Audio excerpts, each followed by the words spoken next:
Danes smo imeli tudi pogajanja s sindikati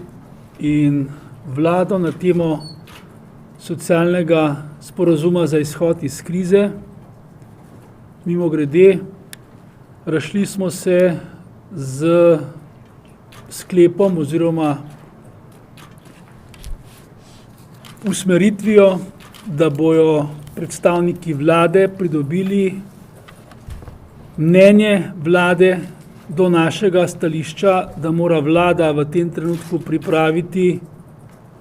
svoj predlog izhoda iz krize in ga ponuditi kot socialni pakt obema socialnima partnerjema. Namreč stališča delodajalcev na eni strani in sindikatov na drugi strani so tako vsak v sebi, da je nemogoče na teh osnovah sploh začeti pogajanje, še posebej, ker je vse skupaj v luči koalicijske pogodbe, za katero sicer samo neuradno vemo, da nekaterih naših ključnih pričakovanj, ne bom rekel zahtev, ker vemo, da kar naprej to zahtevamo, ampak predvsem pričakovanj glede reform koalicijska pogodba nareče ne črne ne bele. In zato je bilo naše stališče, naša zahteva do vlade, da naj sama pove, kaj je v naših predlogih za izhod iz krize zanjo sprejemljivo, da se ne bi mi sindikati zdaj skregali in še dodatno prilivali olje na ogenj nemirov in nerazumevanj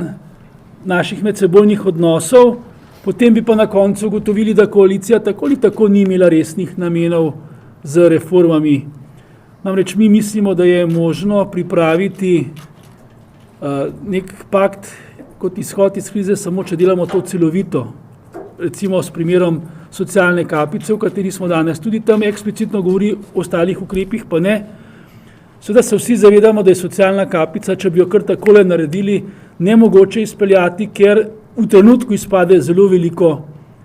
prihodkov v proračune. Ampak po drugi strani pa ravno zaradi tega pravimo, je treba socialno kapico dati v kontekst socialnega pakta, ko bomo govorili tudi o reformi zdravstvenega sektorja, o reformi javnega naročanja, o transparentnosti poslovanja v javnem sektorju in tako naprej.